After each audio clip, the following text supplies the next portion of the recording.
Olá pessoal, bom dia. Bom, temos alguns assuntos nacionais e também esse assunto do momento que é internacional, né? A questão do Irã, vamos falar sobre isso, mas também hoje eu pretendo falar um pouco sobre um projeto que está no Senado que diz respeito às mordomias, aos privilégios de ex-presidentes da República, especialmente ex-presidentes que foram condenados, ou politicamente, por intermédio de um processo de impeachment, ou mesmo na justiça comum, como é o caso do ex-presidente Lula, e continuam gastando dinheiro público, gastando muito dinheiro público. No ano passado foi uma soma elevada, né? A campeã de gastos foi a ex-presidente Dilma, e vocês sabem que são gastos com assessores, com viagens, com diárias, com veículos, combustível, etc. Viagens internacionais, inclusive, levando equipe de assessores.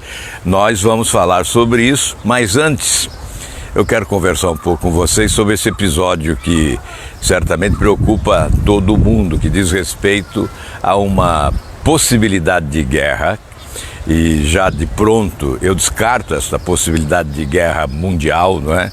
Nós não teremos a terceira guerra mundial, não vejo essa hipótese, não é crível.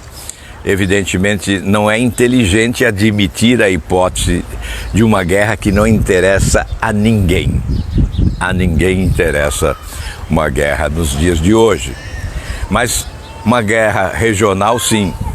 A possibilidade da guerra regional é fato concreto, é fato visível, inclusive, com o envolvimento de alguns países, Irã, Iraque, Arábia Saudita, talvez o próprio Egito. Isso é possível, Israel, Estados Unidos do outro lado, né? Claro que Israel ficará, obviamente, solidária, a nação solidária aos Estados Unidos, esta é a possibilidade. Mas eu conversei hoje com um amigo que mora em Washington há mais de 25 anos e que participou inclusive da campanha eleitoral do presidente Trump.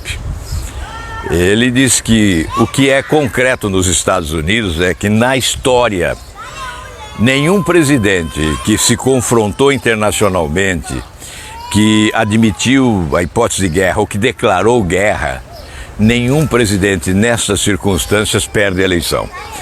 Porque lá é muito vivo o sentimento de nacionalismo, não é? Então a nação se irmana com o presidente da República quando ele adota uma postura dessa natureza. Ontem nós vimos, inclusive na televisão, eu posso citar até o nome do Arnaldo Jabor, críticas contundentes ao presidente Trump, colocando-o na condição de um psicopata que ameaça uma guerra para ganhar uma eleição. Nós não queremos fazer esse julgamento porque as informações são desencontradas, né? Há informações e informações entre aspas. Então, o desencontro das informações muitas vezes pode nos levar a uma conclusão precipitada. E este assunto é tão sério, é muito sério, que não nos permite fazer ilações muitas vezes irresponsáveis, não é? Então, ontem à noite mesmo publiquei aí na minha página do Facebook a notícia dos ataques do Irã a bases aliadas, a bases norte-americanas lá no Iraque, não é? Coloquei algumas fotos, algumas imagens recolhidas lá da TV Al Jazeera, não é? Um vídeo, inclusive, em que fiz questão de destacar. Essas imagens podem ser velhas, podem não ser atuais, mas o fato é verdadeiro. Os ataques ocorreram, com perdas. Ainda os Estados Unidos não estão admitindo perdas norte-americanas, mas ontem, no Twitter de jornalistas norte-americanos, se falava em cerca de 20 baixas. Obviamente, o presidente Trump tem uma assessoria competente que acompanha de perto e que quer evitar um confronto maior. Seria irresponsável desejar um grande confronto, um confronto internacional, uma guerra que poderia se denominar de guerra mundial. Isso eles não querem. os assessores do presidente Trump, que são competentes nesta área também, eles não desejam isso. Mas a suposição de que pode ter ocorrido um lance de estratégia político-eleitoral, essa suposição, da parte de alguns, é alimentada, como fez ontem o Arnaldo Jabor na TV Globo, no Jornal da Noite. Nós não fazemos precipitadamente nenhuma avaliação conclusiva em relação aos propósitos que levaram o presidente Trump a tomar essa atitude de violência, uma vez que lá eles dizem que o tal general estava em missão de paz no Iraque. Não é o que os Estados Unidos afirmam, não é o que Trump afirma. Trump diz o oposto, que esta decisão de ataque que fulminou e eliminou a vida do general de grande popularidade no Irã, a segunda figura, a segunda autoridade do país, né, que levou ele à morte, e vocês viram um funeral e um enterro de grandes proporções, né, com mais de 1 milhão de pessoas nas ruas acompanhando o corpo do general até o seu sepultamento. Então veja que nós ficamos com dificuldade de fazer uma avaliação definitiva sobre esse episódio. Não devemos fazer precipitadamente. O que nos cabe é acompanhar. E, evidentemente, desejar que o apelo de algumas lideranças importantes do mundo, a partir do Papa, os ingleses, né, com os seus líderes, os britânicos se pronunciaram, a Alemanha também se pronunciou, a França também se pronunciou a favor da paz, apelando para que ocorra um recuo dos dois lados. O que se percebe é que de ontem para hoje houve uma postura de maior prudência do presidente Trump. Ele não avançou, ele não deu continuidade ao arrobo inicial, quando ele disse que ia transformar o Irã num país da Idade da Pedra. Não, que a reação seria desproporcional.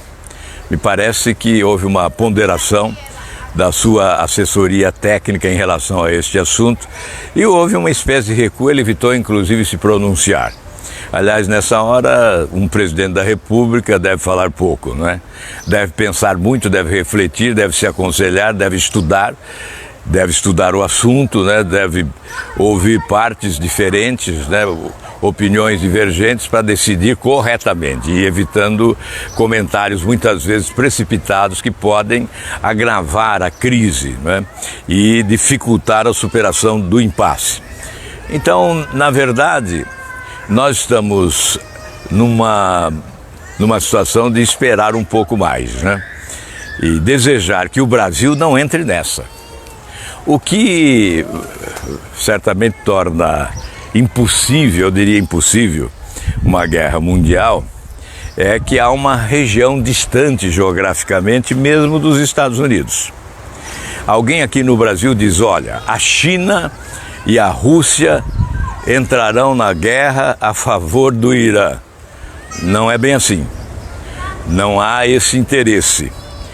A Rússia já teve mais experiência, acho que há 12 anos, na guerra do Afeganistão, saiu corrida de lá e evidentemente não vai cometer o mesmo erro.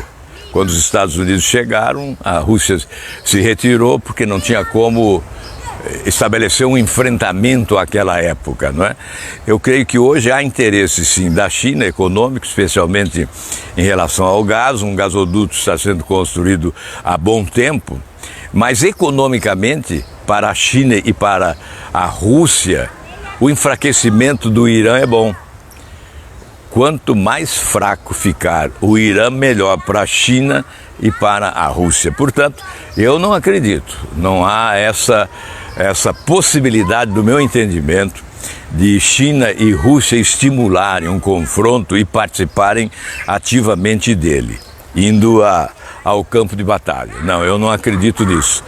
Então, a situação é essa em relação ao impeachment do presidente Trump, que já era algo assim improvável, né? Hoje me parece definitivamente afastada essa hipótese. Ele vai para o arquivo no Senado norte-americano. Por quê? Não só porque houve o fortalecimento do presidente Trump com essa atitude, ele reacendeu a chama do nacionalismo norte-americano com esse procedimento, não só por isso, mas também porque, se ocorrer o impeachment, quem vai conduzir o país é o Partido Democrata. É evidente que os republicanos não admitirão essa hipótese neste momento, entregar o poder ao inimigo numa hora como essa. Então é evidente, esse processo de impeachment está fadado ao fracasso no Senado dos Estados Unidos. Bem, essa é uma questão, portanto, que nós estamos muito distantes dela, né? E devemos ficar, especialmente do ponto de vista do Estado brasileiro, né? Como nação, o Brasil não pode se envolver nisso. Aliás, temos uma balança comercial extremamente favorável com o Irã, né? Esse desgaste não nos favorece. Uma participação seria pior. Estimular o confronto seria um desastre deplorável. Aliás, seria uma afronta aos brasileiros que querem a paz.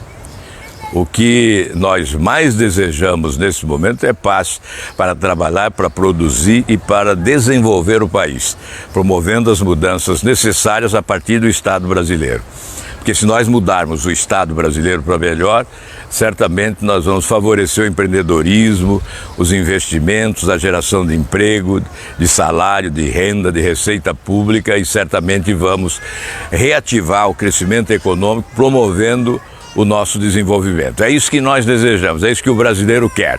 Não quer um governo valente nesta hora, arrogante, prepotente, que vá com o objetivo de demonstrar certa valentia, vá favorecer ou estimular um confronto entre nações. Não é esse o papel que deve desempenhar a diplomacia brasileira. Não, ao contrário, a diplomacia brasileira deve ser inteligente, deve ser lúcida e deve ser patriótica, deve defender os interesses do país. Os interesses do Brasil não estão ligados a um confronto internacional, ao contrário. Os interesses do Brasil estão muito mais ligados a um cenário de paz universal. Bem, esse assunto vai continuar na pauta, né? Certamente nós vamos focalizar esse assunto outras vezes e eu quero aproveitar agora para colocar mais um tema. Aliás, hoje eu vi um vídeo muito interessante. As crianças aqui do lado estão barulhentas, né? Mas tudo bem, fica com esse fundo da ingenuidade infantil, que nessa hora em que se fala na insanidade de adultos, né, que proclamam a guerra ao invés da paz, é bom até ter a presença da ingenuidade infantil nos convocando à realidade e certamente nos convocando à responsabilidade, né? Porque não há dúvida que a insensatez dos adultos muitas vezes compromete o futuro daqueles que estão dando os seus primeiros passos na existência. Nós queremos exatamente preparar o futuro para estas crianças. Aliás, o Papa há poucos dias usou uma frase muito inteligente. As crianças e os jovens são a janela que o mundo usa para enxergar o futuro. Então é dessa forma, mais ou menos isso que ele disse, certamente não foi exatamente isso, né? Mas é inspirado numa frase do Papa que eu acabo me pronunciando desta forma, ao ouvir aqui, nesse ouvido esquerdo aqui, a conversa das crianças aqui.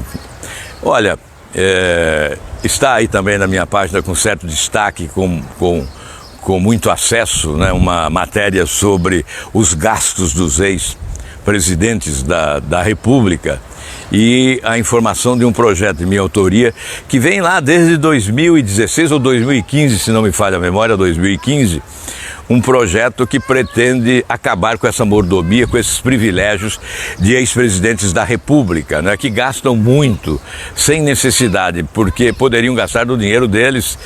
As viagens internacionais, por exemplo. Nesse ano que passou, a campeã de gastos foi a ex-presidente Dilma, que foi arrancada do poder num processo de impeachment.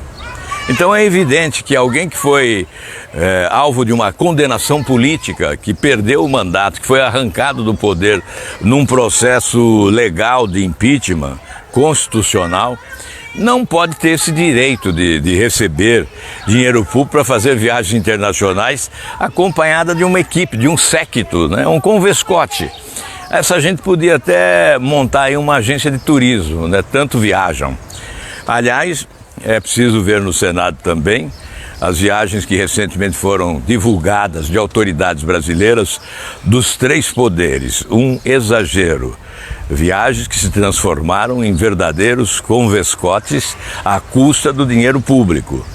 Evidentemente, ao fazer uma ironia dessa natureza, não estamos longe da realidade. Essa gente deveria organizar uma agência de turismo e mudar de profissão. Deixar de pegar o dinheiro público para suas viagens internacionais, muitas vezes sem nenhum retorno para o país, sem nenhum resultado efetivo que beneficie o povo brasileiro. Então isso precisa ser visto também. Mas eu estou me referindo a ex-presidentes que se beneficiam de um dispositivo legal e eles podem ter assessoria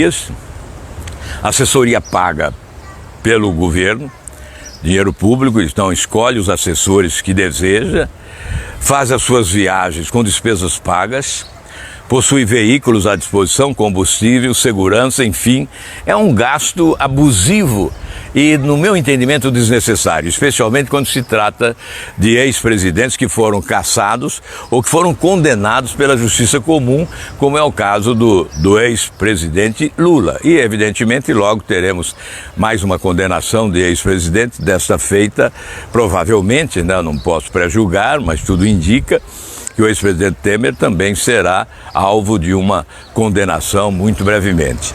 Por isso, esse projeto está lá. E por que ele não é votado? É incrível o que ocorre no Congresso Nacional. Eu sou defensor do Congresso como instituição essencial ao Estado de Direito. Mas quando se trata de temas ligados à ética, ao comportamento, ligados ao combate à corrupção, o Congresso é ineficaz. Ele é lento, ele adota, pelas suas lideranças principais, uma estratégia de protelação para evitar a votação de matérias importantes que caem no gosto popular e que têm o apoio da maioria da população brasileira.